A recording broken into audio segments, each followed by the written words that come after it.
Hello दोस्तों। Hospitals एक अजीब बिजनेस है। हम वहाँ अपनी मर्जी से नहीं बल्कि तब जाते हैं जब हमें वहाँ जाने की ज़रूरत हो। जब कोई फैमिली मेंबर भी बीमार होता है तो आप रिसेप्शनिस्ट से प्राइस लिस्ट नहीं मांगते या अपने फ़ोन पर अलग अलग हॉस्पिटल्स के रेट्स कंपेयर नहीं करते। आप बस अपना क्रेडिट कार्ड हैंड ओवर कर देते हो। वो अर्जेंसी इसीलिए एग्जिस्ट करती है क्योंकि अच्छे हॉस्पिटल बेड्स का एक्सेस बहुत ज़रूरी होता है और इंडिया के पास इनकी काफ़ी कमी है। इंडिया में हर 10,000 लोगों के लिए सिर्फ 16 हॉस्पिटल बेड्स हैं। ये 30 के ग्लोबल एवरेज का ऑलमोस्ट आधा है। यहाँ तक कि वियतनाम के पास भी इंडिया से पर पर्सन ज़्यादा हॉस्पिटल बेड्स हैं। अब इंडिया के पास एक vast public health care system तो है जिसमें पूरे देश में गवर्नमेंट हॉस्पिटल्स फैले हुए हैं, पर वो एक strong private health care system की ज़रूरत को कम नहीं कर पाते। यहीं प्राइवेट हॉस्पिटल चेन्स पिक्चर में आते हैं। इनमें से एक स्टॉक मार्केट में आने वाला है। हम मणिपाल हेल्थ की बात कर रहे हैं जिसका 9,700 करोड़ रुपीस का आईपीओ रिसेंटली क्लोज हुआ है। आज के इस वीडियो में हम कंपनी को एक्सप्लोर करेंगे। सबसे पहले हम ये समझेंगे कि कंपनी का बिजनेस काम कैसे करता है और इसका पैसा कहाँ से आता है। फिर हम इसके कॉस्ट्स देखेंगे। एंड में हम आईपीओ के पर्पस को भी समझेंगे। मैं हूं आपका होस्ट देव।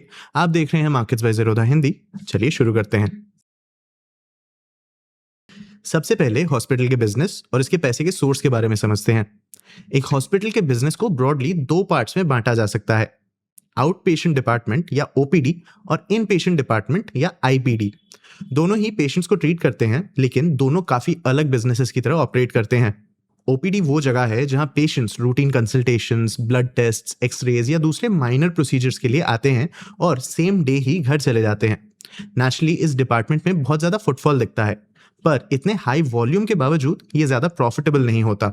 ऐसा इसलिए है क्योंकि ओपीडी ट्रीटमेंट्स इतने स्पेशलाइज नहीं होते कि ये हाई प्राइसेस डिमांड कर सके, लेकिन इनके कॉस्ट्स फिर भी हाई ही होते हैं। हॉस्पिटल्स को क्लिनिक मेंटेन करने पड़ते हैं, पेशेंट फ्लो मैनेज करने के लिए एक बड़ा एडमिनिस्ट्रेटिव टीम भी हायर करना पड़ता है और डॉक्टर्स को पूरे दिन अवेलेबल रखने के लिए पे भी करना पड़ता है। साथ ही मणिपाल हेल्थ का डीआरएसपी पॉइंट आउट करता है कि हॉस्पिटल्स के पास यहाँ बहुत कम प्राइसिंग पावर होती है। ओपीडी कंसल्टेशन या डायग्नोस्टिक टेस्ट के लिए ज्यादा चार्ज करो तो पेशेंट्स दूसरे किसी स्टैंड अलोन क्लिनिक या लैब में चले जा सकते हैं क्योंकि कंपटीशन बहुत ज्यादा फैला हुआ है। वहीं आईपीडी एक बिल्कुल अलग स्टोरी है।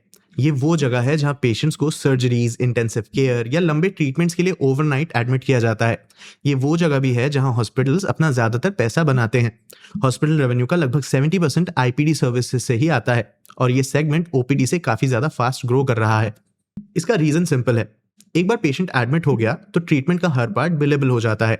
Hospitals room rent, nursing care, operating theatre time, anaesthesia, diagnostic scans के लिए चार्ज करते हैं और वो ड्रग्स, इम्प्लांट्स और कंज्यूमेबल्स जैसे स्टेंट्स और सूचर्स से भी अर्न करते हैं। इससे भी ज्यादा इंपॉर्टेंट, इन पेशेंट एडमिशंस अक्सर इमरजेंसीज या सीरियस मेडिकल कंडीशंस की वजह से होते हैं। उस पॉइंट पर प्रायोरिटी सही ट्रीटमेंट होता है, प्राइसेस कंपेयर करना नहीं। ये हॉस्पिटल्स को ओपीडी से काफी ज्यादा प्राइसिंग पावर देता है। अब मणिपाल पर वापस आते हैं। ज्यादातर हॉस्पिटल चेन्स की तरह ये स्टैंडअलोन बेसिस पर पैसा बनाने के लिए अपना ओपीडी नहीं चलाता। इसकी बजाय ओपीडी एक फनल की तरह काम करता है, काफी ज्यादा प्रॉफिटेबल आईपीडी के लिए। जैसे एक डॉक्टर ओपीडी कंसल्टेशन के दौरान किसी कॉम्प्लेक्स कंडीशन को डायग्नोस कर सकता है और सर्जरी शेड्यूल कर सकता है, तो एक लो टिकट आउट पेशेंट विजिट एक high value in patient admission बन सकता है।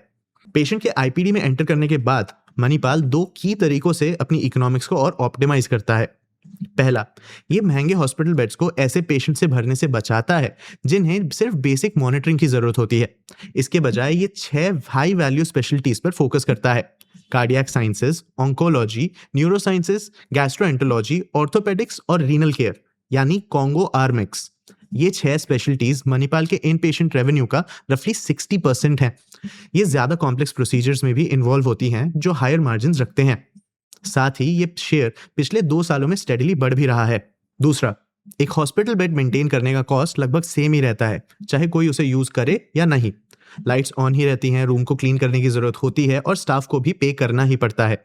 तो गोल सिर्फ पूरे साल बेड्स को ऑक्यूपाइड रखना ही नहीं होता, ये बेड्स को अगले पेशेंट के लिए जल्दी फ्री करना भी है। डीआरएसपी यहाँ एक इंटरेस्टिंग इंसाइट ऑफर करता है। एक पेशेंट टिपिकली एडमिशन के पहले 48 आवर्स के दौरान सबसे हाई रेवेन्यू जनरेट करता है। वही टाइम होता है जब सर्जरीज होती हैं, एक्सपेंसिव मेडिसिन दी जाती हैं और ज्यादातर डायग्नोस्टिक प्रोसीजर्स भी किए जाते हैं। अगर सेम पेशेंट एक और वीक के लिए रुकता है तो वो बेड ऑक्यूपाइड तो रखता है, पर रिलेटिवली कम एडिशनल रेवेन्यू कंट्रीब्यूट करता है। मतलब ये जरूरी नहीं है कि एक लंबा स्टे ही हॉस्पिटल के लिए बेटर हो। पेशेंट को अच्छे से ट्रीट करना और मेडिकली फिट होते ही उन्हें डिस्चार्ज कर देना काफ़ी ज़्यादा एफिशिएंट होता है। और यही शायद ये भी एक्सप्लेन करता है कि मणिपाल का इंडस्ट्री में सबसे short average length of stay या ALOS क्यों है। एवरेज में पेशेंट्स 3 दिन से कम टाइम में ही डिस्चार्ज हो जाते हैं। ये एक और इम्पॉर्टेंट मेट्रिक को एक्सप्लेन करने में भी मदद करता है, एवरेज रेवेन्यू पर ऑक्यूपाइड बेड या ARPOB। मणिपाल हर ऑक्यूपाइड बेड से डेली लगभग 69,000 रुपीज अर्न करता है। ये इंडस्ट्री के कुछ लोअर फिगर्स में से एक है, लेकिन ये इसके फास्टर पेशेंट टर्नओवर को भी रिफ्लेक्ट करता है। मतलब मणिपाल हर बेड से कम पैसे तो अर्न कर सकता है, पर वो पेशेंट्स को जल्दी ट्रीट और डिस्चार्ज करके वो सेम नंबर ऑफ बेड से ज्यादा पेशेंट्स को सर्व भी कर सकता है। पर एक क्लिनिकल मशीन चलाने से इजी कैश की गारंटी नहीं मिलती। ऐसा इसलिए है क्योंकि हॉस्पिटल्स को हमेशा सेम तरीके से पेमेंट्स नहीं मिलती हैं। मणिपाल 3 डिस्टिंक्ट चैनल्स के थ्रू अपना रेवेन्यू कलेक्ट करता है। आइडियल सिनेरियो तब होता है जब पेशेंट डिस्चार्ज से पहले ही खुद बिल पे करते हैं। हॉस्पिटल को अपना पैसा इमीडिएटली मिल जाता है बिना किसी मिडलमैन और डिस्काउंट्स के। नेचुरली ये सबसे प्रॉफिटेबल चैनल तो है, पर फाइनेंशियल ईयर 24 से इसका शेयर कम हो रहा है क्योंकि इंडिया में इंश्योरेंस और गवर्नमेंट बैक पेमेंट्स बढ़ गए हैं। दूसरा चैनल इंश्योरेंस है। यहाँ पेशेंट नहीं बल्कि इंश्योरेंस कंपनी पे करती है, और ये थोड़ा कॉम्प्लिकेटेड है। देखो, जैसे जैसे इंश्योरेंस पेनिट्रेशन बढ़ा है, इंश्योरर्स अब हजारों पेशेंट्स को रिप्रेजेंट करते हैं। ये उन्हें स्टीप डिस्काउंट्स नेगोशिएट करने की बार्गेनिंग पावर देता है, जो अक्सर स्टैंडर्ड रेट से 10 to 20% कम होता है। एक इंडिविजुअल पेशेंट ऐसा कभी नहीं कर सकता। वो इमीडिएटली पे भी नहीं करते। हॉस्पिटल्स को अक्सर पैसा आने से पहले 45 to 60 डेज तक का वेट करना पड़ सकता है।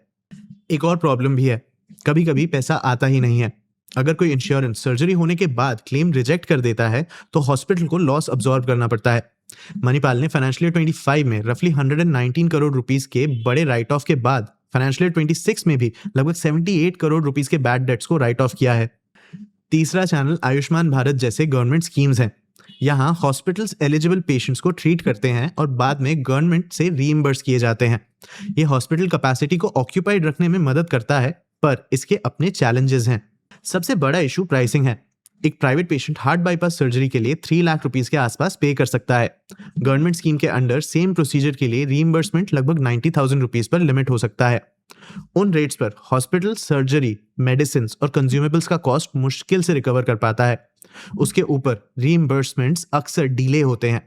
इसीलिए मणिपाल के पैसे का एक बड़ा हिस्सा ऐसे क्लेम्स में फंसा है जो अभी भी गवर्नमेंट अप्रूवल का वेट कर रहे हैं, जिससे इसके day to day cash flow पर प्रेशर पड़ता है।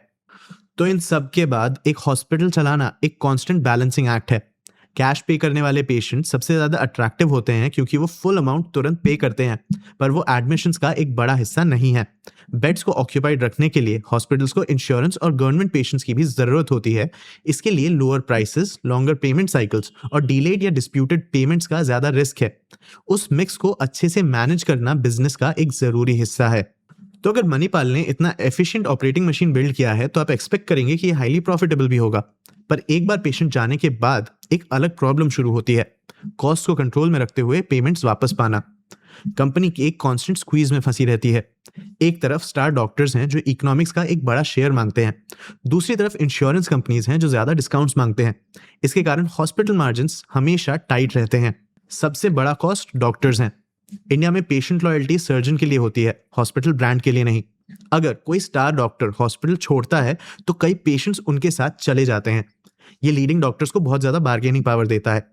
हॉस्पिटल्स टिपिकली उन्हें कंसल्टेशंस, टेस्ट्स और सर्जरी से जनरेट होने वाले रेवेन्यू का एक शेयर देकर कंपनसेट करते हैं। फाइनेंशियल ईयर 26 में ही मणिपाल ने डॉक्टर्स को प्रोफेशनल फीस में लगभग 2,300 करोड़ रुपीस पे किए, जो इसके ऑपरेटिंग रेवेन्यू का लगभग 23% है। ये एक ऐसा कॉस्ट है जिसे मैनेजमेंट पेशेंट वॉल्यूम्स को रिस्क में डाले बिना आसानी से कम नहीं कर सकती। Nurses, administrative staff, support staff और सीनियर मैनेजमेंट को एम्प्लॉय बेनिफिट एक्सपेंसेस के अंडर अलग से अकाउंट किया जाता है। आप इस प्रेशर को मार्जिन में भी देख सकते हैं। मणिपाल का एबिटा मार्जिन लगातार कम हुआ है, फाइनेंशियल ईयर 24 के 27.5% से फाइनेंशियल ईयर 26 में 25.6% तक। इंटरेस्टिंगली ये इसीलिए नहीं हुआ था क्योंकि मेडिसिन या मेडिकल सप्लाई ज्यादा महंगे हो गए, वो कॉस्ट रिलेटिवली स्टेबल ही रहे। बड़ा ड्रैग डॉक्टर्स के बढ़ते पे आउट से आया। तो इससे ये भी समझ में आता है कि हॉस्पिटल्स ग्रो करने के लिए सिर्फ मार्जिन एक्सपेंशन पर रेयरली क्यों रिलाय करते हैं। अगर आप हर बेड से ज्यादा प्रॉफिट नहीं निकाल सकते तो ऑब्वियस आंसर और बेड्स ऐड करना है। पर प्रॉब्लम यह है कि एक प्रीमियम हॉस्पिटल बिल्ड करना बहुत धीमा प्रोसेस है। एक हॉस्पिटल कंस्ट्रक्ट करने में 3 से 5 साल लग सकते हैं, जिसके बाद ब्रेक इवन तक पहुंचने में और 3 साल लगते हैं।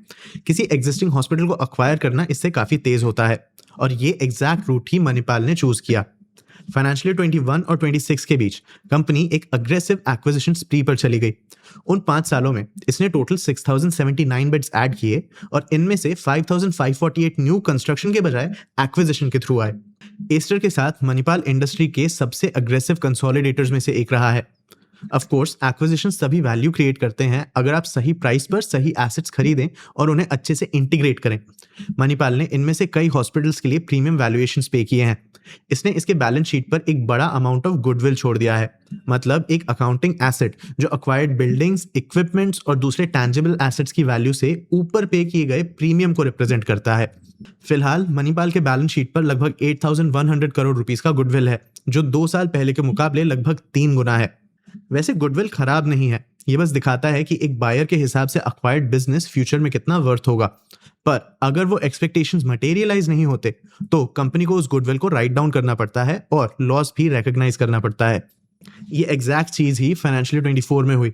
हेल्थ मैप डायग्नोस्टिक्स एक्विजिशन के डिलेड पेमेंट्स और अनप्रॉफिटेबल प्राइसिंग की वजह से अंडर परफॉर्म करने के बाद मणिपाल ने 114 करोड़ रुपीस का गुडविल राइट ऑफ कर दिया। कंटेक्स्ट के लिए कंपनी ने उस एक्विजिशन के लिए ओरिजिनली लगभग 305 करोड़ रुपीस का गुडविल रिकॉर्ड किया था, मतलब उस प्रीमियम का लगभग 40% हटाना पड़ा। मणिपाल के बैलेंस शीट पर करंट गुडविल जस्टिफाइड है या नहीं, ये अल्टीमेटली इन्वेस्टर्स के जज करने के लिए है। पर एक चीज क्लियर है, एक कंपनी को टाइम के साथ जितने कम गुडविल राइट डाउन लेने पड़े उतना बेटर है। अब आईपीओ की बात करें तो एक चीज अलग से दिखती है। ये 9700 करोड़ रुपीस का इशू नए हॉस्पिटल्स बिल्ड करने, क्लिनिक सेटअप करने या कटिंग एज मेडिकल इक्विपमेंट खरीदने के बारे में नहीं है। इसके बजाय ये मणिपाल के उस एक्विजिशन स्प्री के बाद बैलेंस शीट को क्लीन अप करने के लिए है, जिसके बारे में हमने अभी बात की थी। सबसे बड़ा एग्जाम्पल सह्याद्री हॉस्पिटल्स है। जब मणिपाल ने सह्याद्री को अक्वायर किया तो इसने 9% के आसपास इंटरेस्ट रेट वाले नॉन कन्वर्टेबल डिवेंचर्स इशू करके डील को फाइनेंस किया। उसने टोटल बोरोइंग्स को लगभग 10,500 करोड़ रुपीस तक पुश कर दिया और फाइनेंशियल 26 में इंटरेस्ट कॉस्ट को 69% बढ़ाया। ये आईपीओ उस फाइनेंसिंग को क्लियर करने के लिए है। लगभग 5,553 करोड़ रुपीस, मतलब फ्रेश इशू का लगभग 70% सह्याद्री एक्विजिशन के लिए गए डेट को रीपे करने के लिए यूज किया जाएगा, और 547 करोड़ रुपीस सह्याद्री में बाकी माइनॉरिटी स्टेक होल्डर्स को बाय आउट करने के लिए भी यूज किया जाएगा। मतलब मणिपाल ने पहले बोरोड मनी का यूज करके एक कॉम्पिटिटर को खरीदा, और वो अब एक्सपेंसिव डेट को इक्विटी कैपिटल से रिप्लेस करने के लिए आईपीओ प्रोसीड्स का यूज कर रहा है। सह्याद्री डेट को रीपे करने से मणिपाल के बोरोइंग्स लगभग आधे हो जाएंगे। कंपनी डेट फ्री तो नहीं बनेगी, पर इसका लेवरेज अपोलो और फोर्टिस जैसे पीयर्स के काफी पास आ जाएगा। फ्रेश इशू के साथ एग्जिस्टिंग शेयर होल्डर्स भी एक ऑफर फॉर सेल के थ्रू अपने स्टेक का एक हिस्सा सेल कर रहे हैं। अर्ली प्राइवेट इक्विटी इन्वेस्टर्स जैसे टीपीजी, टेमासेक और नोवो होल्डिंग्स प्रोमोटर ग्रुप एमईएमजी के साथ मिलकर कलेक्टिवली 21 मिलियन से ज्यादा शेयर्स ऑफलोड कर रहे हैं। आपको क्या लगता है, मणिपाल हेल्थ का आईपीओ इसे कैसे इंपैक्ट करेगा? अपने व्यूज हमें कमेंट सेक्शन में जरूर बताना। आगे आप कौन से टॉपिक से वीडियोस देखना चाहते हो, ये भी हमें कमेंट सेक्शन में जरूर बताना। अगर ये वीडियो आपको इन्फॉर्मेटिव लगा तो इसे लाइक और शेयर जरूर करना। ऐसे ही और वीडियोस के लिए चैनल को सब्सक्राइब भी कर लेना। आज के लिए इतना ही, मिलते हैं अगले वीडियो में।